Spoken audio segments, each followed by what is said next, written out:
Why Mario Barrios? I mean, why not, right? I mean, he has a WBC title. People always got something to say about me not being a world champion, but somehow making more money than them, you know? I mean, I just got to flex on them one time.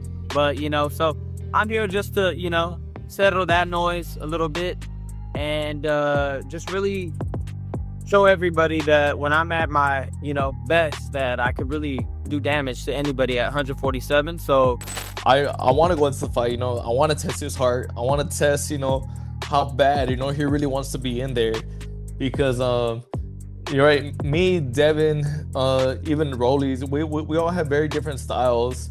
But I'm the type of fighter, I'm going to go in there and I'm going to press you. Like, I'm going to, whether I get dropped, whether I get hurt, I'm going to be in there, trying to hurt you. I'm in there with bad intentions. I don't go looking for a knockout, but if it comes, it comes. The moment they took their seats in front of cameras, something shifted even though no fists had flown yet. Ryan wasn't talking like someone hyping up a match. He came across like someone defending his reputation and... I'm gonna spice it. The only thing I'm worried about him for is Joe don't stop fights. So if he's getting cut, he ain't gonna stop the fight. I'm just telling you, he ain't gonna stop that fight. I know you don't want it, but he ain't coming to save you, I tell you that. Like, Joe is one of those guys. So, because I predict it's gonna be a bloody fight. I'm being dead serious. I think it's gonna be a lot of cuts. I'm just saying. Mark my words. And I think he's gonna need to stop it, but he won't. But hey, you're a warrior. You're an Aztec warrior. So I'm right? So, ooh, it's gonna be good. Oh, cannot wait. He holds the WBC belt, goes deeper than ordinary fight selection. That's accumulated anger about how he's been viewed finally spilling out while speaking. 3. He's aware the fake champion criticism has tracked him. Yeah, and the fact that Joe's training him is hilarious to me, I know all Joe's techniques. He don't teach but putting your hands up. So I'm about to put a beating on these guys bad to the point where I'm probably going to retire both of them. Joe and Mario Barrios. They're probably never going to work a boxing fight after that. And I told him already on the other show I was on, yo, when I knock him out, this is a bet. You could never wear that Canadian tuxedo again. I'm tired of seeing that. It's retired. I got something for him, so, it sucks for Mario. He made a bad move there. Joe made a bad move, and now I'm going to just put a stamp on both of them. Back. You notice the sharpness hiding under his self-assurance. Next he goes further, claiming he'll send a message at 147 pounds and dominate Barrios differently than anyone before. That's a bold statement facing someone who stays tough under fire. For the most striking moment was Ryan dismissing... Ryan, you said you don't know which version of you is going to show up. Yeah, I mean, I know which one's version is going to show up this fight. At the end of the day, that Rolly camp was just a hard one to get by, I was doing a lot of stupid shit, not treating my body like a temple before that. I mean, obviously I had a year layoff. But it's okay, it's behind us. I'm ready to I position my body to be in top form. I feel in top form, top shape. And that's what he's gonna get, the best version of me. What's different about this camp? Man, we just started early, man. We started way out, didn't wait for somebody to give me a date, and made sure that when I came into camp, I was already ready to fire off. And, everything's clicking perfectly now. That appears casual, but it's psychological warfare. However, when you understand someone's approach, they understand yours as well. The advantage goes both directions. 5. Next, he discusses his hand recovering completely and his mindset transforming following... At the end of the day, bro, they're all gonna get it bad. Like, I'm gonna do them so bad. Joe's a known mole, not to get deep in it, but he's a mole. I talk he's a traitor, and I got something for him come the press conference for all of them. They're not ready for this type of mental warfare. I've been in the long car rides with Joe. I know everything about Joe. I know and Mario, he's just gonna get whooping like no other. That's just what that is. The energy moves from confident declarations to personal comeback. This goes beyond earning points on scorecards. It's about reshaping his public perception. When he mentions ignoring the audience or distractions and staying locked in. 6. That might signal preparation for something impressive. What do you think Joe's telling him about you?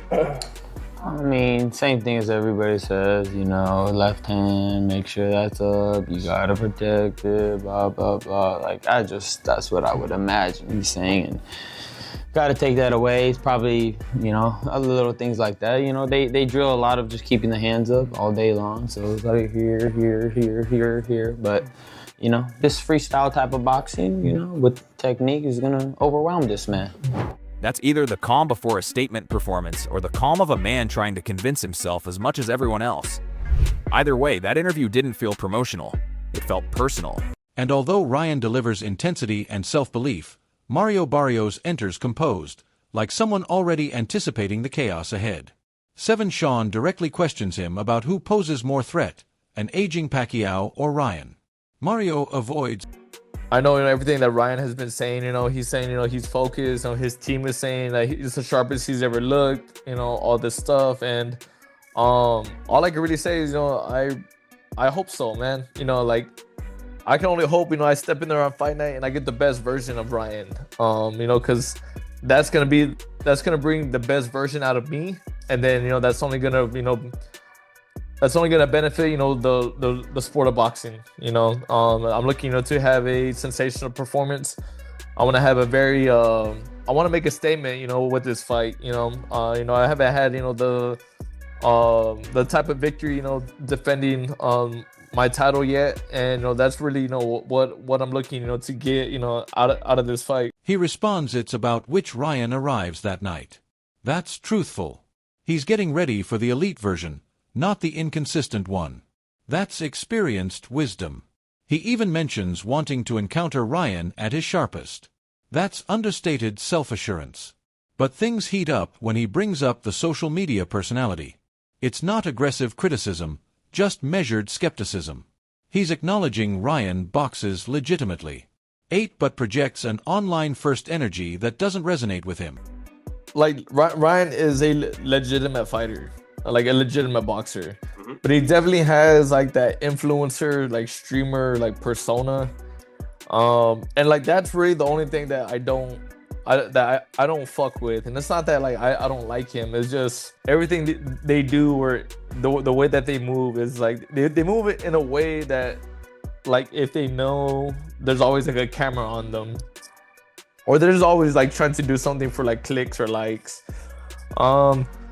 So yeah, I did call him a payaso, and it was just because the whole like his antics. I know that he has his his history with Joe. What truly catches attention is when Barrios mentions wanting to challenge Ryan's spirit. Not reflexes, not strength, spirit. That's refined psychological tactics. He discusses pushing forward regardless of circumstances. That indicates relentless attack strategy. Ryan discusses second chances. Barrios discusses core values and resilience. One needs to demonstrate transformation. The other needs to demonstrate consistency. That dynamic creates real danger. 9 right when Barrios discusses applying pressure and challenging courage. Yeah, I have a lot of questions, that I'm looking, to ask, on fight night. I want to go into the fight, I want to test his heart. I want to test, how bad, he really wants to be in there. Because, you're right, me, Devin, even Rollies, we all have very different styles. But I'm the type of fighter, I'm going to go in there and I'm going to press. Conor Ben enters the conversation like someone already analyzing the future victor. When he labels Ryan a wild card, it's not criticism. It's a technical assessment. Ben acknowledges Ryan has skill, quickness, physical gifts, and entertainment value. But he links that with inconsistency and questions about serious dedication. He's evaluating patterns, not flashy moments. What catches my attention is when Ben suggests Ryan should succeed theoretically, then wonders if he actually will, referencing the Raleigh bout and how personal life impacts performance. He's separating ability from actual. I would tune in to watch a Ryan Garcia fight, but when you have them qualities mixed with someone who's, has true Mexican blood, fights with heart, fights with pride, and fights for his country, and fights for something more than clicks and views, it's hard to pick who's going to win. You know, really, you think Ryan should win, and Ryan should win, really. He should. Will he? 10 Then he turns to Barrios, presenting him as someone with self-respect and substance beyond followers and engagement. It's admiration disguised within analysis. Ben doesn't describe him as spectacular. He describes him as reliable and quietly lethal. He observes Barrios has been competing at welterweight for years, while Ryan is still establishing himself there. He won't declare a favorite, explaining it's complicated when explosive showmanship confronts traditional discipline. That's not casual observation. That's tactical thinking. It seems like he's already considering fighting the victor at Wembley, measuring excitement versus dependability. Ben views Ryan as disorder with championship abilities and Barrios. I'm not going to put all my eggs in one basket and bank on Ryan winning. Yeah.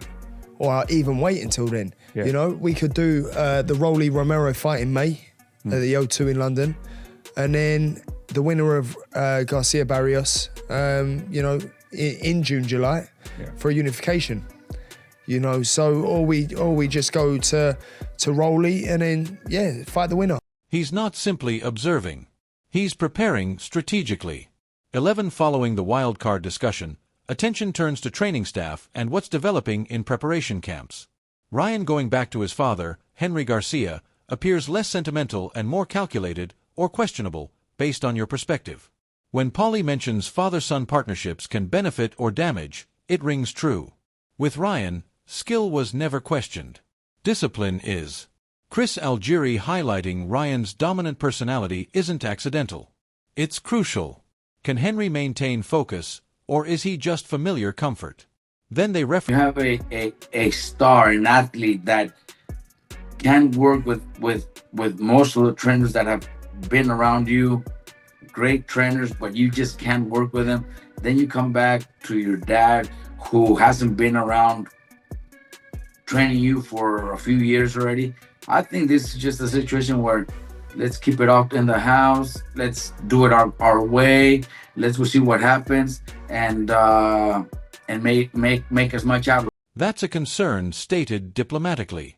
12 Meanwhile, Robert Garcia implies this decision feels like Ryan demanding complete authority. That's a significant observation delivered calmly. And silently, Barrios remains the consistent force waiting patiently. While others discuss Ryan's coaching situation, nobody questions Barrios' dedication. One fighter is shifting emotionally. The other is methodically preparing to protect a championship. Robert acknowledges Ryan still possesses the explosiveness and force to finish Barrios, which is accurate. But he distinguishes that from the father-son relationship being some magical solution. Essentially, if Ryan succeeds, it might be due to natural gifts, not because his support system is flawless. That's the underlying issue. Barrios is coached like a strategic challenge. Ryan is being reconstructed. That's part of the reason he's not with them anymore, because they had to put up rules. They had to say, this is allowed, this is not, we're not going to do this, we're not going to do that. And maybe Ryan didn't like it. That's why he's, those are three of the best trainers out there. You can't pick anybody better than that. And you're still not with any of those. That just, tells you that he wants to do his thing on his own. And that's why he's bringing in the dad now. He still has the skills, he still has the power, he still has the speed to connect and knock Barrios out. He could do it, and he's confronting widespread criticism, concerns about commitment, and uncertainty about concentration. Every statement and training decision suggests one goal: proving himself again. Barrios, conversely, isn't reshaping his reputation. He's maintaining exactly what he's established: durable, consistent, and psychologically prepared. That separation creates this matchup's volatility. Experts doubt Ryan's foundation. Competitors like Ben doubt his predictability. Training controversies create additional psychological complexity before the opening bell sounds. The reality is straightforward. Natural gifts versus disciplined intensity has consistently been a dangerous combination in boxing. If Ryan is genuinely concentrated and composed like he claims, his velocity can alter everything instantly. But if Barrios drags him into later rounds, examines his determination like he indicated, and maintains the bout structured rather than spectacular, the narrative can reverse quickly. This isn't solely about technique. It's about who remains composed when attention intensifies and pressure becomes overwhelming. Drop your opinions in the comments. And remember to like, share, and subscribe to the King Boxing.